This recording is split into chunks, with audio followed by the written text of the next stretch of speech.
여러분들이 기도해 주셔서 은혜 가운데 또 안식월을 잘 마치고 또 여러분들과 함께 이 아름다운 10월을 또 시작하게 돼서 감사합니다.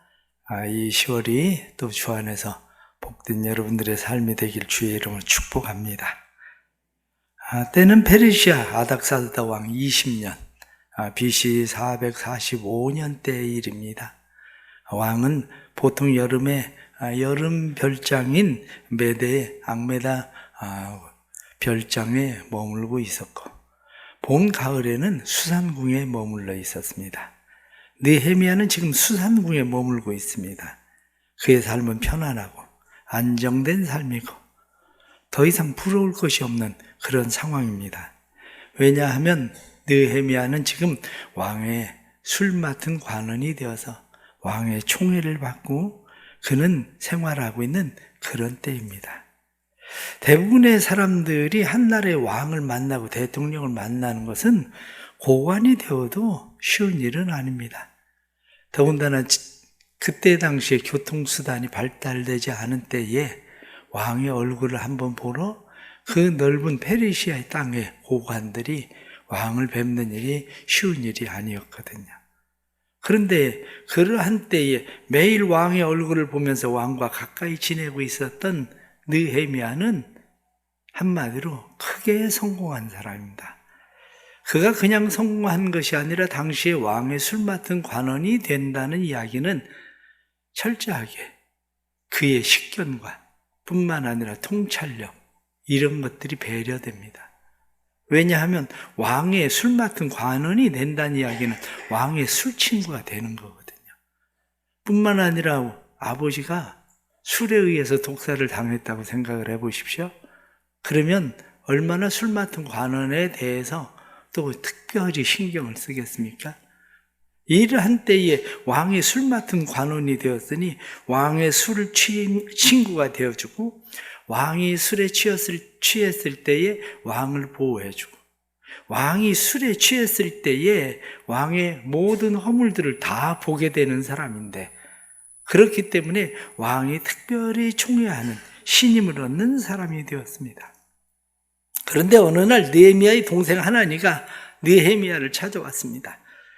하나니는 BC 458년 에스라가 2차 바벨론 포로 귀환을 할 때에 에스라를 따라갔을 것을 그렇게 봅니다. 10년이 지난 세월에 예루살렘에 갔었던 하나니가 돌아와서 느헤미야에게 예루살렘의 상황을 보고합니다. 예루살렘의 상황을 보고하면서 이야기하기를 그가 지금 예루살렘의 상황은 사람들이 환난을 당하고 능욕을 당하고 성은 회파하고 성문은 불타 있습니다. 총독은 있지만 사실 느헤미야가 생각하고 있던 것처럼 예루살렘에 대해서 그 총독은 별 관심이 없습니다. 그래서 백성들은 많은 어려움을 당하고 있습니다. 그 이야기를 들은 느헤미야의 반응입니다. 그게 나하고 무슨 상관인데? 페르시아에 있는 내가 예루살렘에 있는 사람들도 신경을 안 쓰는 일을 내가 왜 거기까지 신경을 써야 되는데? 그게 나하고 무슨 상관이 있는데? 내가 거기서 태어난 것도 아니고 거기서 자란 것도 아니고 단지 내가 유대인이라는 것 말고 내가 신경 써야 될 이유가 있을까? 이런 생각이 들 수도 있습니다. 다만 같은 민족이라고 해서 나보고 어쩌라고? 그런데 문제는 하나님의 말이 느헤미야의 마음에 꽂혀버린 거죠. 눈에 밟혀버린 거죠. 그때부터 느헤미야의 마음이 편하지 않은 거예요.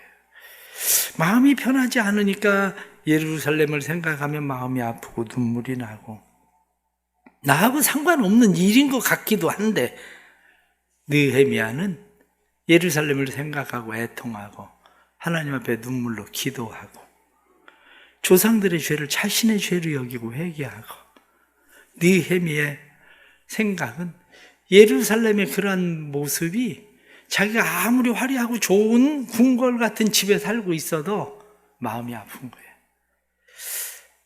사람들은 무슨 생각을 하고 살고 있을까? 생각은 각각 다릅니다.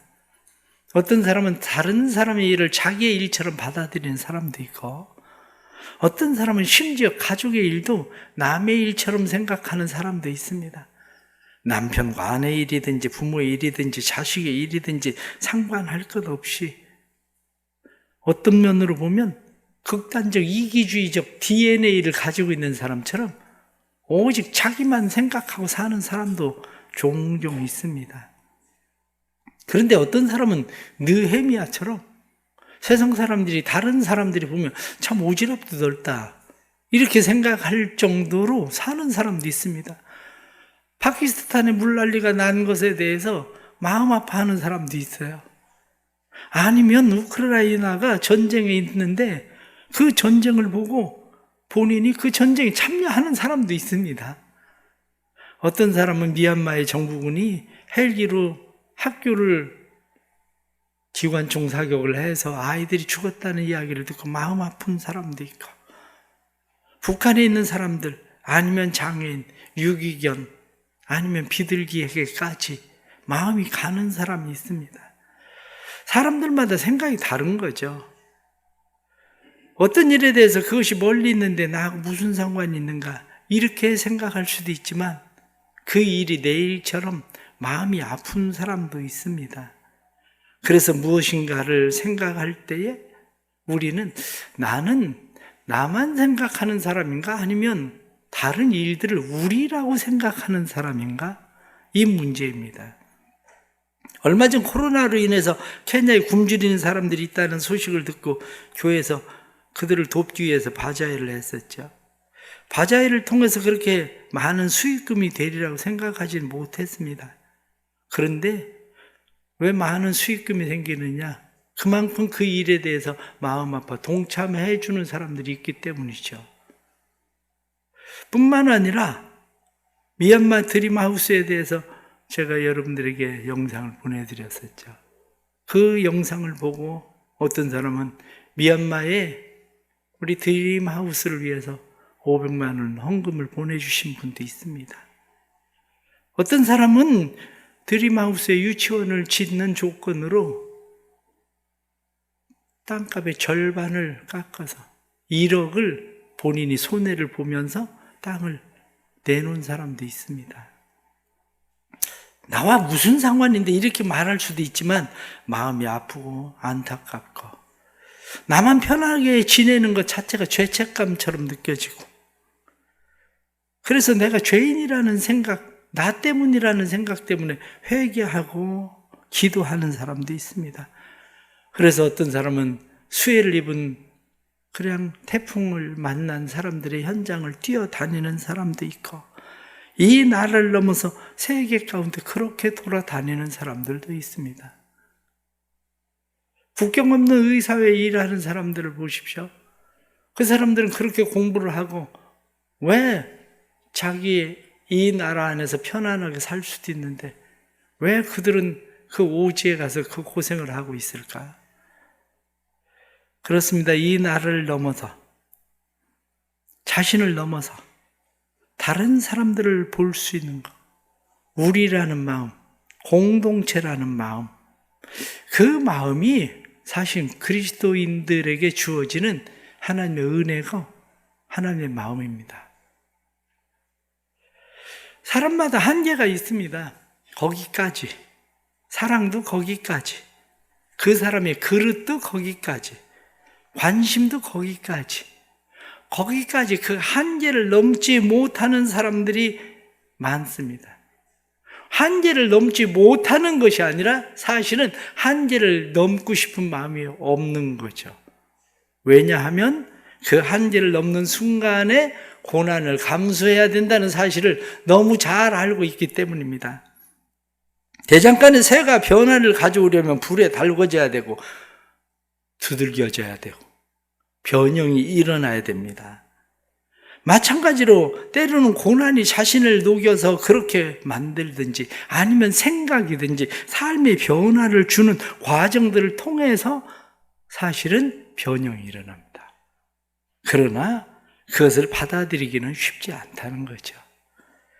교회에 대해서도 교회 일꾼이 부족하든지 자리가 비었든지 누가 나오다가 안 나오든지 그것이 나하고 무슨 상관인데, 나만 교회를 잘 다니면 내 믿음 내가 지키면 되지라고 생각할 수도 있지만, 어떤 사람은 교회 빈자리가 안타깝고 마음이 아프고 누가 나오다가 안 나오면 그것이 마음이 아파서 내 탓인 것처럼 여겨지고, 교회 봉사자가 없을 때 안타깝고 교회 이것저것 부서지고 깨지고 지저분한 것을 보면 내가 해야 될 일 같아서 안타까운 마음을 가지고 있는 사람들은 그리스도의 지체의식이 있는 거죠. 그 모습을 보고 있는 주님이 내 마음 가운데 들어오셔서 주님의 마음으로 그 일들을 생각하면 아프고 안타깝고, 때로는 기도하지 않을 수 없는 이유가 그 교회가 바로 자기 자신이니까 그럴 수밖에 없는 겁니다. 하지만 아이들이 어렸을 때는 어떻습니까? 어렸을 때 집에 장애를 가지고 있는 가족이 있다든지 아니면 오랫동안 병상을 지키고 있는 가족이 있으면 불편합니다.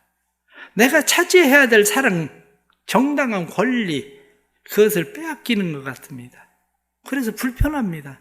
차라리 없으면 좋겠다, 안 보이면 좋겠다, 내가 떠나면 좋겠다, 이런 생각을 하게 됩니다.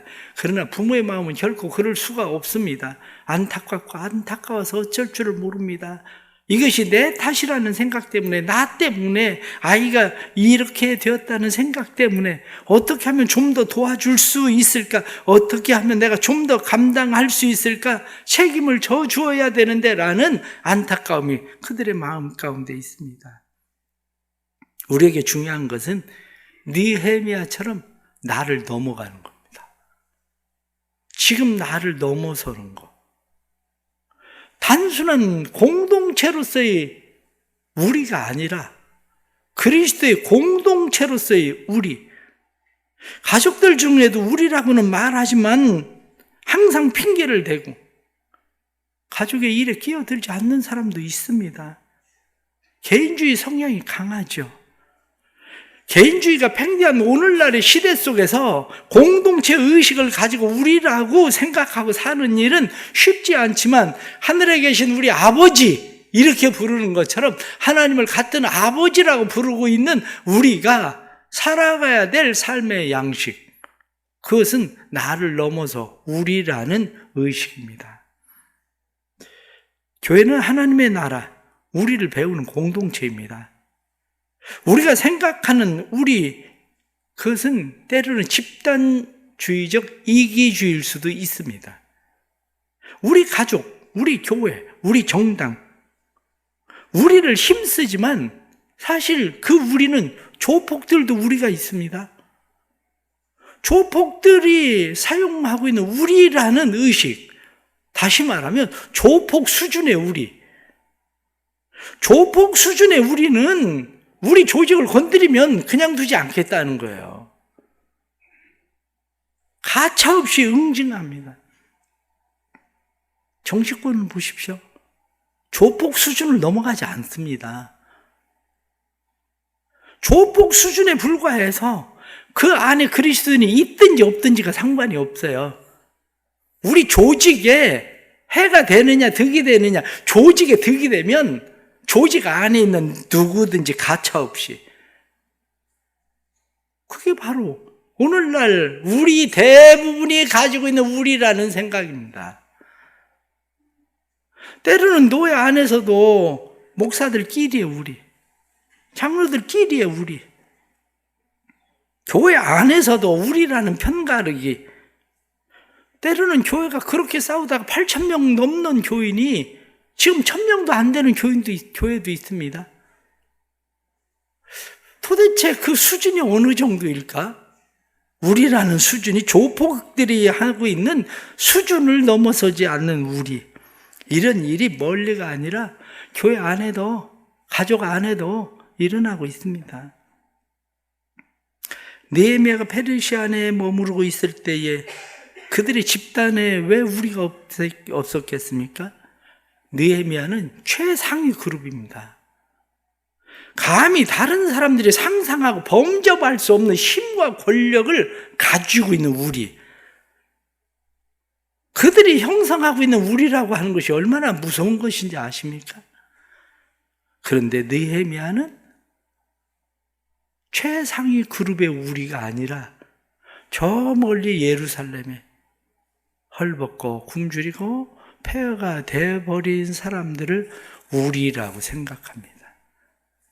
시편 133편 1절에 보라 형제가 연합하여 동감이 어찌 그리 선하고 아름다운 거, 이렇게 말씀한 것처럼 그리스도인 공동체로서의 우리, 그것이 되기 위해서는 방관자가 아니라 참여자가 되어야 합니다. 페르시아 안에 많은 사람들이 있는데 모두가 느헤미야처럼 생각하고 있는 건 아니었겠죠.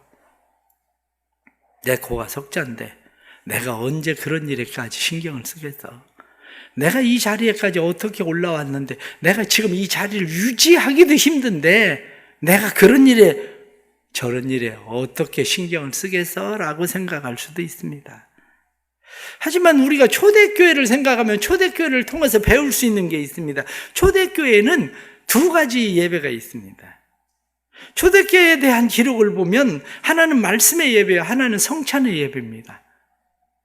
말씀의 예배는 하나님의 말씀을 배우고 깨닫는 예배입니다. 당시에는 사람들이 성경이 없으니까 사람들이 가지고 있는 것이 겨우 필사한 그러한 성경이기 때문에 사람들은 성경을 배우고 하나님을 높이고 하나님을 알아가고 예수님을 닮아가는 일을 위해서 그들이 드리는 예배가 뭐냐면 말씀 예배였어요. 말씀 예배를 드리고 나면 그들이 또 다른 예배가 진행되는데 그게 뭐냐면 성찬 예배였어요. 사실은 성찬 예배는 예수 그리스도의 몸과 피를 마주 대하는 예배예요. 이 예배에 참여하는 사람들은 분명한 의식을 가지고 있어야 됐습니다. 왜냐하면 고린도전서 11장 29절에 누구든지 주의 몸을 분별하지 못하고 먹고 마시는 자는 죄를 먹고 마시는 것이니라. 그래서 사람들이 죄를 먹고 마시는 일이 되지 않도록 하기 위해서 성찬 예배에 참여하는 사람들을 특별히 골랐다고요. 그렇게 해서 거치는 것이 거의 2년의 과정을 거쳤다고 그래요. 말씀 예배에 참여해서 한 2년이 지나야 성찬 예배에 참여할 수 있는 사람이 되는 거죠. 그 성찬 예배에 참여하는 사람들이 누구냐? 그 사람들이 우리라는 사람들이에요. 우리. 이 성찬 예배에 참여할 수 있는 사람들은 어떤 사람이냐? 우리라는 의식이기 때문에 그 안에 있는 사람들이 말씀 예배 속에 있는 사람들을 우리로 품을 수 있는 사람. 그들이 어떤 잘못이나 허물이나 문제가 있어도 그것을 네가 잘못해서 그래, 내 탓이야, 너 때문에 라고 말하는 것이 아니라 우리 때문이야, 우리가 잘못한 거야 라고 그 일을 자기의 문제로 받아들일 수 있는 사람이 성찬 예배에 참여할 수 있는 사람들이었다고요. 그것은 옛날 우리가 어렸을 때 생각을 해보면 어렸을 때 아이들이 놀 때 편가르기를 합니다. 그런데 한 사람이 남아요. 한 사람이 남으면 그 한 사람은 어떻게 합니까? 어느 편인가 집어 넣어줘야 돼요. 때론 그런 사람을 깍두기라고도 했어요. 그래서 그 사람은 가능한 한 꼽사리를 어디에다 끼워줘야 되는데 어디에다 끼워주느냐? 잘하는 편에 끼워주든지 사람이 적은 편에 끼워주든지 그 사람을 거기다 끼워주는 거예요. 그 얘기는 무슨 얘기냐? 잘하는 사람들에게 네가 책임져라. 너희가 이 사람 책임져야 된다. 못하는 사람들이라도 숫자가 적은 곳에 끼워주면 한 사람 힘을 더하면 이길 수도 있을 거야. 그래서 끼워주는 겁니다. 한마디로 얘기하면 그 사람이 허당입니다. 게임을 하거나 뭘 하면 그 사람이 구멍이에요. 그런데 어떤 때는 이 사람은 공이 자기에게 올까 봐 겁이 나요. 공에 손 한 번, 발 한 번 안 대봐도 게임에 이겨요. 그런데 게임에 졌다고 해서 너 때문에 우리가 게임에 진 거야 라고 말하지 않습니다. 한마디로 손 안 대고 코 풀기. 자기는 해보지도 않고 승리를 거머쥐는 사람이 누구냐면 바로 그 사람이에요. 교회라는 공동체가 바로 그런 거라는 거죠. 교회라고 하는 공동체는 말씀 예배에 참여하는 사람들이 성찬 예배에 참여하는 우리로 넘어가는 거. 우리의 신앙의 수준은 어떻습니까? 교회 공동체가 함께 책임을 져서 말씀 예배에 참여하지 못하는 사람들이 말씀 예배에 참여하게 하고 말씀 예배에 참여하는 사람들이 성찬 예배에 참여해서 우리가 되는 거. 사실은 이게 교회 공동체입니다. 참여자가 되는 거예요. 혹시 이 가운데 나하고 무슨 상관이 있어? 나만 예배 잘 드리면 되지, 나만 믿음이 잘하면 되지 라고 생각하는 말씀 예배자가 있다면, 말씀 예배자가 성찬 예배에 참여할 수 있는 참여자가 되어야 되는 겁니다.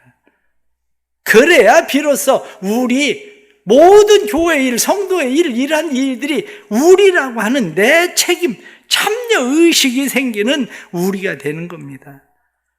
우리 대성교회가 말씀 예배를 넘어서 성찬 예배가 되는 우리라고 하는 진정한 그리스도의 지체로서의 공동체 의식이 있는 교회 되기를 주의 이름으로 축복합니다. 그러기 위해서 우리는 개인주의를 포기해야 됩니다.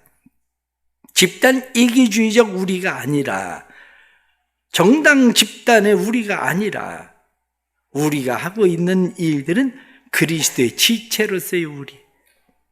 사람들은 집단 이기주의를 발동하는 이유가 어디에 있습니까? 집단 이기주의를 발동하는 이유는 우리의 집단의 이익을 위해서 그들은 집단 이기주의를 발동하게 되죠. 그런데 집단 이기주의의 또 다른 폐단이 있습니다.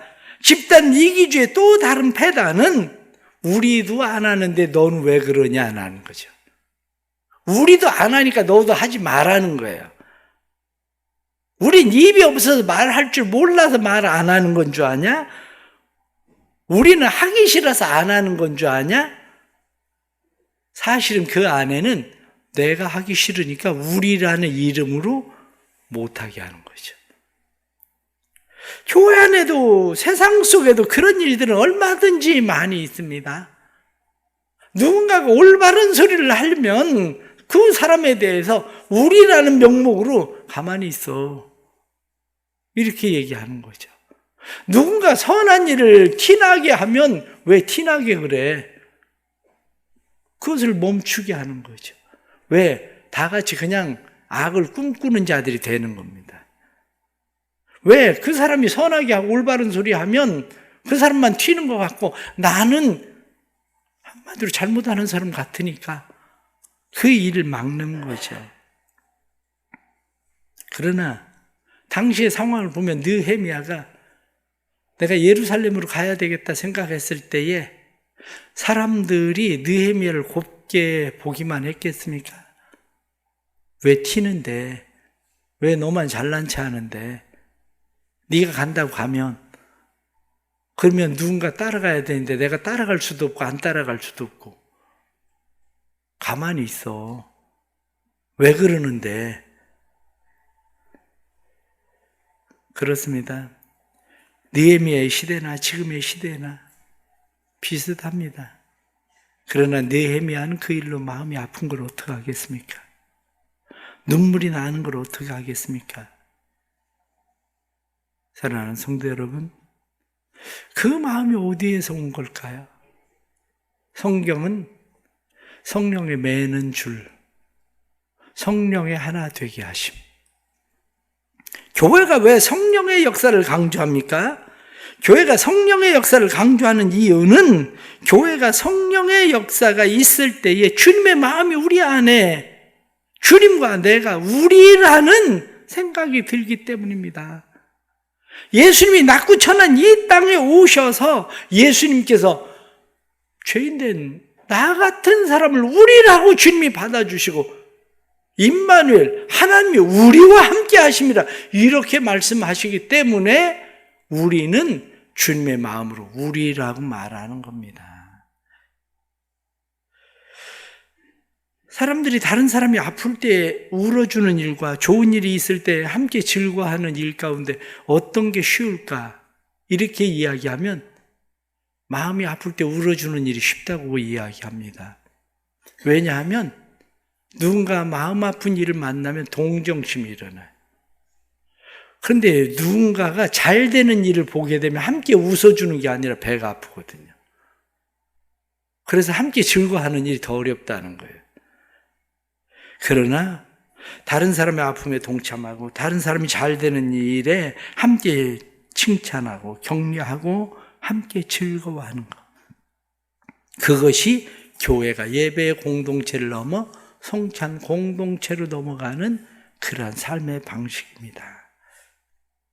오늘날 교회 속에 있는 그러나 교회 속에 있는 우리는 모세가 애굽에서 바로의 궁궐에 있을 때에 고난받고 압제받는 이스라엘 백성들을 생각하고 우리가 되던 것처럼, 예수님께서 죄인된 우리에게 오셔서 우리가 되던 것처럼, 교회는 우리라고 하는 교회 안에 갇혀 있는 게 아니라 교회를 넘어가서 세상 속에 있어야 됩니다. 바리새인들이 자기들만의 우리가 아니라 우리는 가난하고 병들고 고난받고 고아와 과부와 죄인된 무시와 멸시와 천대를 받는 사람들, 교회 안에 있는 사람만 아니라 믿지 않는 사람, 이 모든 사람들을 우리라고 품을 수 있는 마음, 이것이 그리스도인들에게 필요합니다. 사랑하는 성도 여러분, 우리는 나를 넘어서야 돼요. 참여의식을 가지고 나를 넘어서서, 참여의식을 가지고 나를 넘어서려면 자기가 손해를 감수해야 됩니다. 주님이 우리를 위해서 자신을 내어주시던 것처럼 자신을 내어주어야 됩니다. 뿐만 아니라 성령께서 우리 안에 감동을 주실 때에 그 감동을 무시하는 게 아니라 성령을 쫓아 행하라 말씀하신 대로 성령 안에 거하고 성령에 매는 줄로 하나 되게 하는 성령 안에 있는 그리스도인, 그리스도의 지체가 되는 일이 필요합니다. 우리 하나님께서 느헤미야의 마음 가운데 우리라는 마음을 주시던 것처럼 저 예루살렘에 있는 사람들, 그들을 우리라고 품던 것처럼 우리 안에, 우리 교회 안에 있는 사람들만이 아니라 교회를 나오다가 나오지 못하고 있는 사람들, 마음 가운데 상심과 낙심을 만난 사람들, 그리고 또 우리의 마음에 품고 있는 오이코스들, 이런 모든 사람들을 우리라고 품고 세상에 고난받는 사람들을 마음에 품을 수 있는 교회가 될 수 있기를 바랍니다. 우리 교회를 통해서 또 10월 달에 일하시는 하나님을 보는 놀라운 은혜가 여러분들과 여러분들의 가정에 그리스도의 평강으로 오늘 말씀에 나타나는 것처럼 은혜를 입게 하옵소서, 형통케 하옵소서 말씀하던 것처럼 하나님의 은혜가 형통케 하시는 은혜가 여러분들의 삶에 일어나길 주의 이름으로 축복합니다. 기도하겠습니다. 살아계신 하나님, 우리의 아버지 되어주셔서 감사합니다. 하나님을 아버지라 부르는 우리가 되게 해 주옵소서. 성령에 매는 줄로 하나 된 우리 되게 해 주옵소서. 말씀 예배만 참여하는 우리가 아니라 말씀 예배를 넘어 성찬 예배에 참여하는 모든 사람을 품을 수 있는 우리 되게 해 주옵소서. 하나님의 크신 사랑과 그 은혜가 10월 첫날을 시작하는 모든 성도들의 삶에 함께 하시고 우리 교회를 통해서 우리가 품어야 될 세상 가운데 함께 해 주옵소서. 이 나라와 그리고 저 북한과 그리고 세계와 선교사님들과 그리고 그들의 가족과 그들의 모든 삶 속에 베푸시는 은혜와 사랑의 역사가 일어나도록 도와주옵소서. 성령님, 우리를 도와주시고 인도해 주옵소서. 지금까지 여기까지 인도하셨으니 여기까지 인도하신 하나님께서 우리를 성령에 매는 줄로 하나 되어 하나님의 나라를 세워가는 귀한 일꾼들 되게 하시고 가족들이 우리라는 하나 되어 그리스도의 지체되는 가족들이 되도록 도와주옵소서. 깨어지고 부서져가는 가족들을 회복시켜 주시고 그래서 우리라는 그리스도의 지체의식을 주시고 그래서 그리스도의 몸이 세워지는 것처럼 성도들의 가정이 세워지게 해 주옵소서. 이 교회 가운데 하나님 은혜를 베풀어 주셔서 교회가 우리 되게 해 주심으로 하나님을 한 아버지로 예수 그리스도를 우리가 머리로 함께 섬기는 지체로서 하나 되게 하심으로 교회에 출석하다 출석하지 못하는 사람들, 코로나19로 인해서 교회와 멀어진 사람들 뿐만 아니라 우리의 마음에 품고 있는 오이코스들, 이런 모든 사람들에게까지 우리의 은혜가 임하도록 축복해 주옵소서. 주님의 교회가 은혜로 날마다 부흥케 하시고 믿는 자들 더하게 하시고 구원의 역사가 일어나게 해주시고 기도의 불이 꺼지지 않게 해주시고 이 교회를 통해서 하시고자 하시는 하나님의 일들이 선하게 나타나도록 역사해 주옵소서. 믿음으로 하나님 앞에 나와서 10월의 첫날을 시작합니다. 열매 있는 10월 되게 하여 주옵소서. 올 한 해 동안 수고하고 애쓰며 힘쓰던 모든 일들, 수고의 열매가 주의 손에 있사오니 주의 손으로부터 거두어지게 하시는 은혜와 복을 주옵소서. 건강이 연약한 성도들에게 강건함을 주시고 경제적인 삶이 힘들고 어려운 성도들에게 경제적인 삶의 회복을 주시고 마음에 근심과 걱정과 염려가 있는 성도들 근심과 걱정과 염려를 맡아주시는 하나님께서 모든 짐들도 맡아주옵소서. 취업을 위하여 진학을 위하여 공부하는 사랑하는 모든 주의 자녀들에게 형통의 길도 열어주옵소서. 하나님 앞에 9월 한 달도 은혜 가운데 지낸 것을 감사하고 10월 한 달도 지키시고 보호하실 은혜를 기대하며 감사함으로 예물 드립니다. 믿음으로 드리는 예물을 받으시고 은혜가 충만한 10월 되게 하시고 하나님의 긍휼히 여기시고 하나님의 선하게 인도하심이 함께 하셔서 하나님 영광 받으시고 마음의 두려움과 근심과 걱정과 염려가 떠나게 하시고 예수 안에서 참된 평안과 치유와 회복이 일어나도록 성령님 역사하여 주옵소서. 10의 1조 헌금과 그리고 선교 헌금을 주님 앞에 드리고 1000번째 예물 드립니다. 건축 헌금으로 하나님 앞에 드리는 예물을 주께서 기억하시고 이들의 손으로 하는 수고, 주 앞에 드려지는 예물 헛되지 아니하도록 역사해 주옵소서. 10월도 교회를 위해 수고하고 애쓰는 모든 지체들을 축복하시고 이들이 주님을 위해 수고할 때에 주께서 이들의 일 해주시는 것도 경험하도록 도와주옵소서. 성령님 우리와 함께 하옵소서. 성령의 매는 줄로 함께 하시고 주님의 마음을 부어주셔서 교회를 사랑하는 뜨거운 마음 믿음으로 행하게 하시고 기도가 주님 들으시는 기도 되게 하시고 응답의 역사가 일어나며 믿음의 역사가 일어나는 삶이 되도록 도와주옵소서. 지금은 교회 머리가 되시고 우리의 삶의 주인 되시는 우리 주 예수 그리스도의 은혜와 독생자 예수 그리스도를 아끼지 않고 우리에게 보내주신 아버지 하나님의 그 놀라우신 사랑하심과 성령의 감화 감동 교통하시고 충만하심이 우리를 하나 되게 하심이 사랑하는 모든 성도들이 우리가 되게 하셔서 그리스도의 지체로서 이 땅에서 맡겨주신 귀한 책임과 사명 잘 감당하는 교회와 성도들 되기를 주께서 기도에 응답하심으로 형통한 삶이 일어나기를 간절히 축원하옵나이다. 아멘.